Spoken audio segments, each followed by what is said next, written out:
اقول لك تشكيله الزمالك المتوقعه من الان. في حراسه المرمى هيلعب محمد صبحي، عمر جابر يستمر باك ليفت، ويستمر محمد شحاته ظهير ايمن، وفي القلب يعود حسام عبد المجيد برفقه حمزه المسلوسي. ده بالنسبه للدفاع وحارس المرمى. بالنسبه لنص الملعب دونجا في التشكيله الاساسيه، عبد الله سعيد في التشكيله الاساسيه، وناصر ماهر غالبا.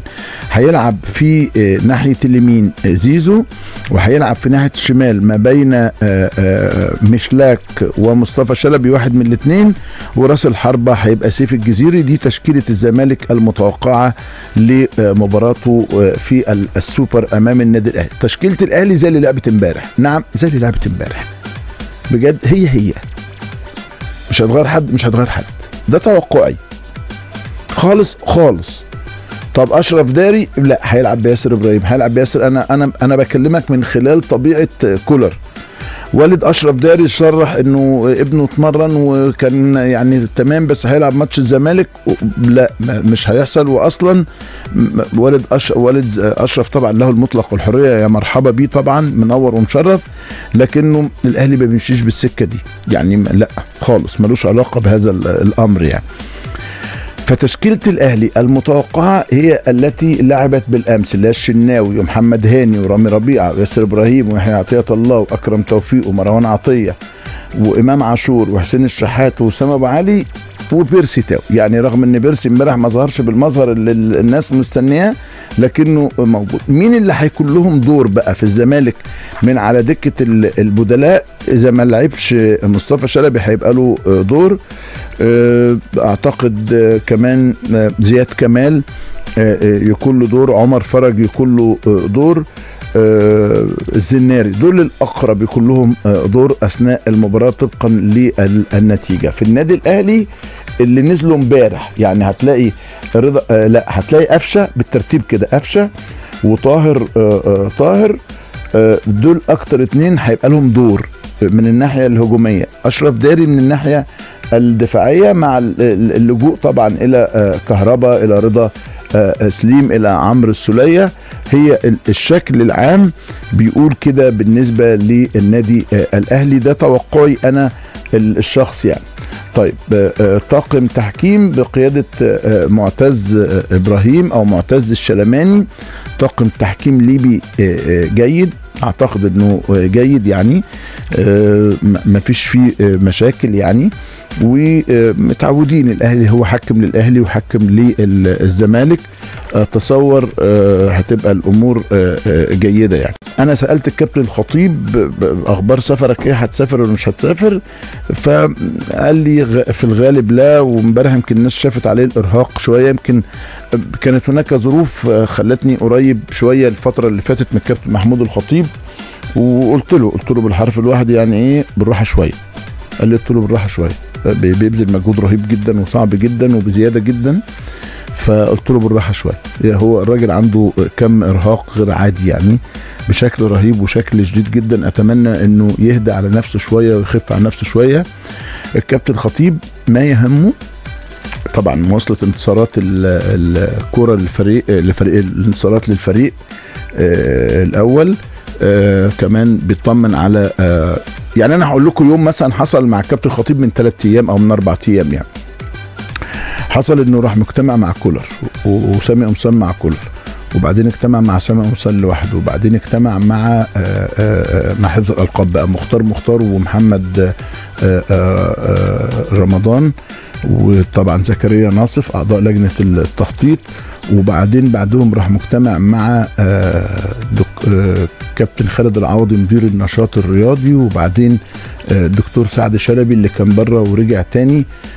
كل ده اجتماعات، وبعدين اجتمع مع الناس المسؤولة عن قناة النادي الاهلي. فقلت له كتير يعني بالراحة شوية، الدنيا لا صعب جدا جدا انه في يوم واحد كل هذا الجهد يعني، صعب بصراحة بمنتهى الامانة يعني، لكنه ربنا ان شاء الله يقويه الجميع. هو الكابتن الخطيب عنده حلم عشان تبقوا عارفين يعني، حلمه هو استاد النادي الاهلي. هو هيتجنن ويخلص استاد النادي الاهلي، شايف انه ده يعني كل اللي حصل من انتصارات ونتائج والامور الجيدة دي وفروع جديدة و لكن هو عايز استاد النادي الاهلي. بسم الله ما شاء الله، بسم الله ما شاء الله، بسم الله ما شاء الله. جمهور جميل جميل جميل امبارح جدا، حضور جيد جدا، اقترب من الامتياز، العدد كويس، التشجيع كويس، الحدث كمان اتعمل بشكل كويس. وللأمانة الشديدة جدا انا امبارح استمتعت كنت مبسوط يعني الحقيقة. التغطية كلها كانت حلوة، كانت عجباني. واضح لما بنركز بنعمل حاجة كويسة، فكان في تركيز وكان في اصرار على ظهور حاجة جيدة. فاليوم كله من اوله حلو، والتغطية كلها من اولها حلوة، في روح، في حياة. انا دايما بحب الحياة، بحب الروح، بحب ان انت تخرج للهواء الطلق كده. انا بحب الهواء الطلق، طبيعتي كده يعني. فالدنيا حلوة مريحة جميلة بالنسبة لك. شفت كل نجوم الاهلي السابقين والحاليين والجمهور وتفاعلت معاه والمراسلين وزميلنا سيف زاهر. الدنيا حلوة ماشية حلو يعني، امبارح ماشية بشكل جميل حلو، عجبتني يعني، استمتعت بيها من بدايتها حتى نهايتها.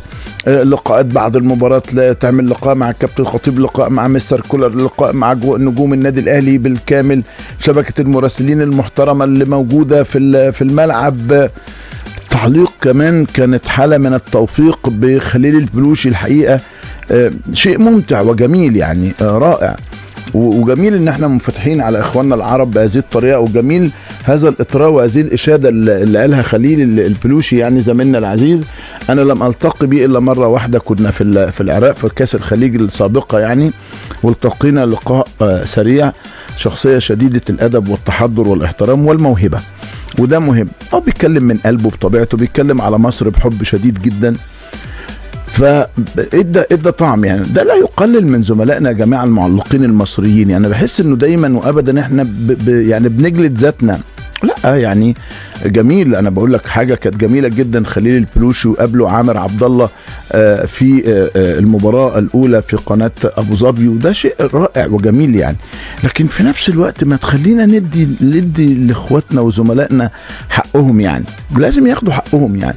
ولو حصلوا على الفرص دي برضه هيبقوا بحاجة جيدة وحاجة جميلة وحاجة ناجحة بأمر الله. لكن كل الشكر الحقيقة لخليل البلوشي. وانا جاي كمان سمعت الاجوان عبر القناة الصوتية التانية لزميل جديد لم اتشرف ان انا التقيه، زياد الدكروري. عجبني جدا كبداية كطلعة اولى، والله اتبسطت جدا بيه، حاجة جميلة جدا، وندي للناس دي الثقة يعني. لكن ارجع تاني لقصة النادي الاهلي. هو الاهلي ايه ده؟ هي ايه القصة يا جماعة؟ هي الاحداث بتعلى كده ليه؟ بتكبر كده ليه؟ بتتنجم كده ليه؟ بتعلى بشكل رهيب جدا جدا امبارح يعني، مش امبارح يعني، شوف اي بطولة اي حاجة، لا النجاح مضمون والايراد مضمون يعني. بصراحة كمان بشكر المتحدة، امبارح عملوا شغل حلو جدا في المراسم كلها من اولها لاخرها. الشكل الجميل معمول، لا في جهد معمول امبارح عشان تطلع بشكل جيد وتبقى سنة يعني. الاهلي السنة دي بيتوج فيبقى يتم الاحتفال بيه، فيجي مثلا الزمالك او خلينا نتكلم اهلي وزمالك عشان نكون امنا يعني، ان هم الناديين الشعبيين يعني، لانه مش هتقدر تلاقي ده مع يعني غير مثلا الاسماعيلي، الاتحاد المصري، الانديه المحله مثلا، بس هم مش في وضع يسمح لهم بالفوز ببطوله الدوري دلوقتي. قد يكون اقربهم المصري وافضلهم دلوقتي يعني، لكن التانيين بيحاولوا بيجاهدوا، لكن بعاد شويه عن انه يفوز ببطوله الدوري العام. لكن اداني امل انه انا كل سنه اعمل تتويج كويس، اعمل حفل تتويج جيد. لمين الفريق اللي يفوز بقى ما بيهمنيش يعني، وازاي ان انا اقدر استفيد بقوة ناعمة عندي كبيرة جدا جدا جدا في الرياضة المصرية. بصراحة انا كنت امبارح طاير من الفرحة، مش عشان انا اهلاوي او عشان انا واحد لعبت في النادي الاهلي، لكن طاير من الفرحة من الشكل، من الجمال، من القيمة بتاعتنا. ما انا لازم اضيف لقيمتي، لازم اكبر قيمتي، ده مهم جدا جدا يعني. المباراة خلصانة من قبل ما تتلعب، لان انت كسبان هناك 3، فالمباراة خلصانة يعني. مش هكلمك كتير على المباراة، لكن هكلمك على بعض مكاسبها يعني. اهمها يحيى عطية الله، هل ده مثلا يجي على حساب علي معلول؟ علي معلول خالدا في قلوب جماهير النادي الاهلي، خلاص موضوع انتهى. بتتكلم في 7 سنين من المتعة والعظمة والروعة والجمال وكل حاجة جميلة عملها علي معلول مع جماهير النادي الاهلي، ويظل علي معلول دائما وابدا له قيمة. لكن مش عيب ابدا انك تشيد بيحيى عطية الله، انه من الماتش الاولاني كان سنة، وبعدين امبارح ما شاء الله افضل بكتير بشكل جيد. أسامة أبو علي بيعود للتهديف مرة اخرى، فالامر جيد، الامر جميل. لكن برضو انا يا جماعة لازم تدرس 44 بطولة دوري عام، 39 بطولة كاس مصر، السوبر المصري 14 مرة، دوري ابطال افريقيا 12 مرة، كاس الكؤوس الافريقية 4 مرات، كاس الكونفدرالية 4 مرات، السوبر الافريقي 8 مرات. لا في حاجة مش طبيعية يا جماعة، لا يعني لا لازم. انا ما قلتلكش بقى باقي البطولات يعني ايه ده؟ هو ايه ده؟ ما هو حاول حضرتك تذاكر عشان تنجح. انا قلتها قبل كده وبقولها تاني، لازم تذاكر كويس عشان تنجح، لانه مهم جدا انه تشوف كم البطولات ده وكم التعب والجهد اللي كان موجود على مدى ال 44 بطولة من سنة 48. خلينا نتكلم في الدوري شوية، لان احنا بنتكلم في بطولة الدوري العام، وبعدين دي بطولة النفس الطويل. يعني ايه ده؟ ايه النادي ده؟ وايه العقلية دي؟ وايه التوارث ده؟ وايه الاستقرار اللي النادي بيعمله؟ ولا يسمح لاحد ابدا انه يلعب في المنطقة دي، منطقة الاستقرار يعني. هل نقدر نبني على ده؟ هل نقدر نستفيد من ده؟ هل نقدر نزود ده؟ نزود القيمة بتاعت الرياضة المصرية وقوتها ونجاحاتها؟ نقدر، من ناحية نقدر، احنا نقدر بجد يعني. لكنه محتاجة شغل، مش محتاجة مظلومية، مش محتاجة كل شوية نوع من انواع الاصل والشماعات. كسر شماعاتك. كان في اعلان قديم يقول لك انسف تخلص من حمامك القديم. انا هنا بقول لك كسر شماعاتك القديمة وما تعملش شماعات جديدة. دور على دولاب.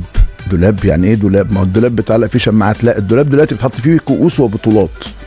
فدور على دولاب للبطولات بدلا من شماعات ملهاش لازمة بتتكسر وملهاش قيمة. النادي الاهلي الحقيقة ما حدث معه هذا العام مش امبارح الطبيعي ان يكسب جرماهيا ذهابا وايابا، لكن ما حدث معه هذا الموسم يدرس. بيفوز بالدوري، بيفوز بالكاس، بيفوز بالسوبر، بيفوز بافريقيا، ويتبقى له الكثير. لكن المنافسات صعبة جدا جدا جدا، وما اجملها ان يوم الجمعة منافسة تانية بين الاهلي والزمالك على السوبر الافريقي في المملكة العربية السعودية. وشوف الصراع على نقل المباراة عامل ازاي. ما انت ضامن النجاح. انت عندك هنا في مصر 120 مليون، لو نصهم مهتمين بكرة القدم وحط فيهم كده 10-20% كمان من عالمنا العربي، فانت ضامن النجاح مقدما ومسبقا. طالما في حد من مصر، طالما يبقى في نجاح. مبروك للنادي الاهلي، ومبروك التنظيم الجيد، مبروك النجاح بتاع امبارح. لما يبقى في تحدي بنعرف نكسبه، مش اهلي هنا، انا بتكلم عن الرياضة المصرية. لما يبقى في تحدي بنعرف نكسبه، بس هو الجمال انك تستمر بهذه الروح عشان تفضل كسبان على طول. هو الكابتن خطيب عنده حلم، عشان تبقوا عارفين يعني، حلمه هو استاد النادي الاهلي. هو هيتجنن ويخلص استاد النادي الاهلي. شايف انه ده يعني كل اللي حصل من انتصارات ونتائج والامور الجيدة دي وفروع جديدة و لكن هو عايز استاد النادي الاهلي.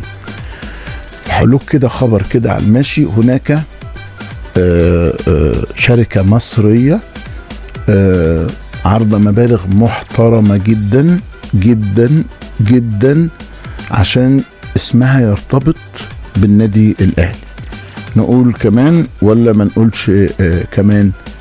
مش محتاج اقول كمان. على فكره اليوم اللي بقول لكم كان صعوبه اليوم على الكابتن الخطيب ده، كمان بعدها حضر تدريب النادي الاهلي يعني. يا اخي اذا عجبك الفيديو ما تبخلش علينا باللايك والاشتراك وتفعل الجرس وخير من بيها صلاه الحبيب. اللهم صل وسلم وبارك على سيدنا محمد وعلى اله وصحبه اجمعين. اذا عجبك الفيديو ما تبخلش علينا باللايك، ما عجبكش الفيديو برده ما تبخلش علينا باللايك، واهم حاجه من اي حاجه صلاه على الحبيب صلاه على الحبيب صلاه على الحبيب. اللهم صل وسلم وبارك على سيدنا محمد وعلى اله وصحبه اجمعين. بالله عليك يا اخي لايكات على قد ما تقدر، لان الفيديو ده لوز عاوز اوصل ل 100 لايك، ما بوصلش ل 100 لايك، ما بوصلش ل 100 لايك. فبالله عليك يا اخي عايزين الفيديو يوصل لاكبر قاعده جماهيريه من جمهور النادي الاهلي، ويوصل على الاقل تقدير 100 لايك. يا سيدي اعتبرني يا سيدي من الناس اللي انت بتشوفهم وبتحبهم يا سيدي. ما عجبكش يا سيدي اسلوبي في الكلام يا عم، اللايك مش حاجه يعني، ده لايك كده، ايديك كده بقت لايك خلاص. نخش على الاخبار ومنها للتفاصيل على طول.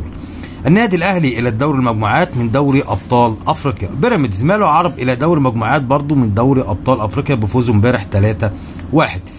اشرف داري انا جاهز للمشاركه في المباريات القادمه. احمد فتحي نجم المنتخب ونجم بيراميدز ونجم النادي الاهلي ونجم الاسماعيلي يعلن اعتزاله لكره القدم نهائيا. حسين لبيب ماله عرب رئيسا لبعثه النادي الزمالك في السوبر الافريقي. بن طايق ومشلاك ومحمد حمدي وعمر فرج في قائمه الزمالك للسوبر. كالوشا واوفا الى الزمالك في صفقات تبادليه مع انبي. سام مرسي يسجل اول اهدافه في الدوري الانجليزي. الهلال السعودي ماله عرب يفوز على اتحاد جده بثلاثيه مقابل هدف. ريال مدريد ماله عرب يسحق اسبانيول ب4 اهداف لهدف. قصه وحكايه. واذا نسيت تصلي على الحبيب صلي على النبي دلوقتي، واذا نسيت تدي اللايك دلوقتي حالا بعد اذن حضرتك. عاوزك كده عزيزي الاهلاوي او عزيزي الزملكاوي الراجل اللي بيفهم تقول لي ايه رايك امبارح في مباراه النادي الاهلي وجرمايه، مش كلاعبا لا، ايه رايك امبارح ان في 3 قنوات عربيه بتتنافس على اذاعه مباراه النادي الاهلي في مباراه تمهيديه. مش هقول لك بقى مباراه بقى ايه يعني في النهائي، لا دي مباراه تمهيديه، لا ومباراه كمان محسومه، يعني مباراه محسومه. النادي الاهلي امبارح قناه ابو ظبي، قناه MBC مصر، قناه اون تايم سبورت، من اكبر 3 قنوات في الشرق الاوسط ماشي بيتنافسوا على اذاعه مباراه النادي الاهلي وجرمايه في مباراه تمهيديه. لا وايه كمان، لا ده كل قناه بتحاول تجيب احسن معلق علشان خاطر التنافس بقى كبير. يعني عندك اون تايم سبورت جايبه خليل بلوشي ماشي يا سيدي، مدحت شلبي على MBC مصر، عبد الله عامر عبد الله على ابو ظبي. اتفرج على الحلاوه والطعام، يعني انت مش عارف تتمتع بأني تعليق على بين سبورت برضو كان بالتالي كان عصام الشوالي. فانت مش عارف يعني، بص انت خايف تتفرج على يفوتك تعليق ده، خايف تتفرج على القناه دي يفوتك تعليق قناه.